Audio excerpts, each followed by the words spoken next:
तर म्हणजे त्यांना आज इतका वेळ का लागतोय? म्हणजे ते जर गुन्हेगार असतील तर मग ते स्वतः सिलेंडर होत आहेत, मग पोलीस यंत्रणा काय करते इतक्या दिवस?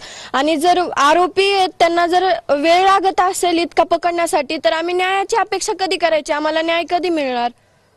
माझी एकच मागणी आहे की CDR नुसार जे आरोपी, म्हणजे समजा नाव कोणाचे बी असतील किंवा कोणी असेल ज्यांनी माझ्या वडिलांची क्रूर हत्या केली आहे, ते CDR नुसार किंवा आज जे 3 आरोपी फरार आहेत त्यांना पण लवकरात लवकर अटक झाली पाहिजे.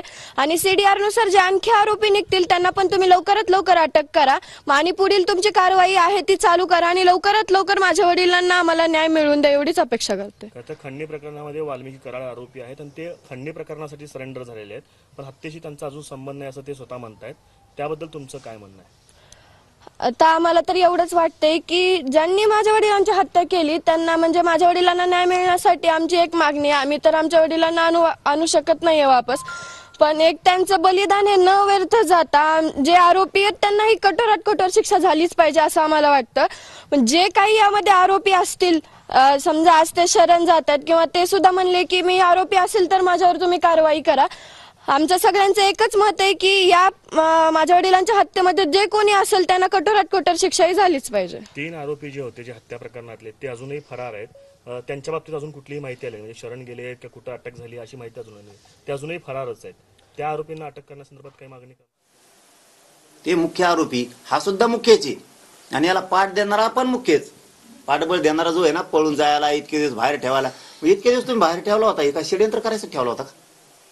तुम्हाला एक गरीबाच्या लेकराचं घर उन्हात बांधून त्याचे लेकर बाळ उन्हात टाकून तुम्हाला खून पाचवायचा होता की काय म्हणून बाहेर ठेवता? तो प्रतिक्रिया देतोच कस काय? एक लेकरू मारून टाकलं तुम्ही, प्रतिक्रिया कस काय देतो तू? मासमन नाही, नामकं नाही, तमका नाही.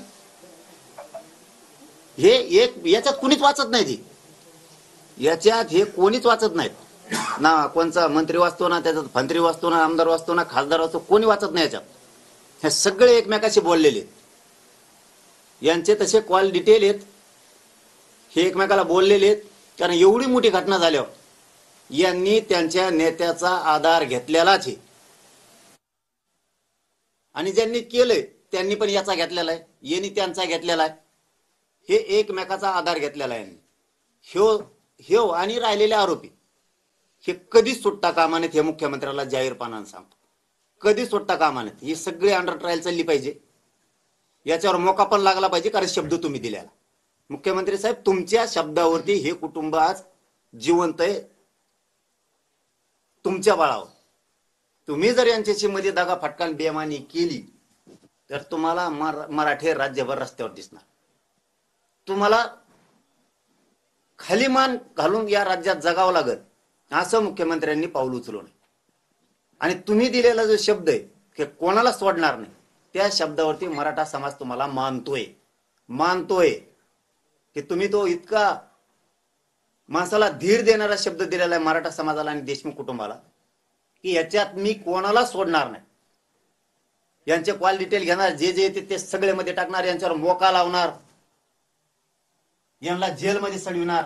संतोष भाईचे जसे हालहाल झाले तसे यांचे हालहाल करणार. हे शब्द तुम्ही दिलेले हे जर खोटे ठरले तर मग मात्र सरकारचा अवघड मराठी आम्ही करणार, सोडणार नाही. याला सोडता कामा नाही. ते दुसरे लवकर झाला. आता याचे फोन तपासा सगळे, यांना ज्यांनी ज्यांनी सांभाळले तेच मध्ये टाका. काल पण ठेवत होते म्हणून तुम्ही हलक्यात मुख्यमंत्री साहेब हे मॅटर घेऊ नका. तुम्ही खून पाचवायचा प्रयत्न करू नका, मॅटर दाबायचा प्रयत्न करू नका आणि होऊ पण देऊ नका. आणि तुम्ही होऊ देणार नाहीत ही आम्हाला आशा पण आहे. जर तसं आम्हाला शंका आली आम्ही राज्य बंद पाडलंच. राजकीय द्वेषातून माझं नाव याच्यामध्ये गोवलं जाते, अशा पद्धतीची प्रतिक्रिया सुद्धा वाल्मिक कराड यांनी दिली. काय संबंध आहे? काय संबंध आहे? पैसे लागत आहेत, सगळ्या दुनियाचा खायला जमतो गु, लोकांचे लेकर मारून टाकायला जमतेत.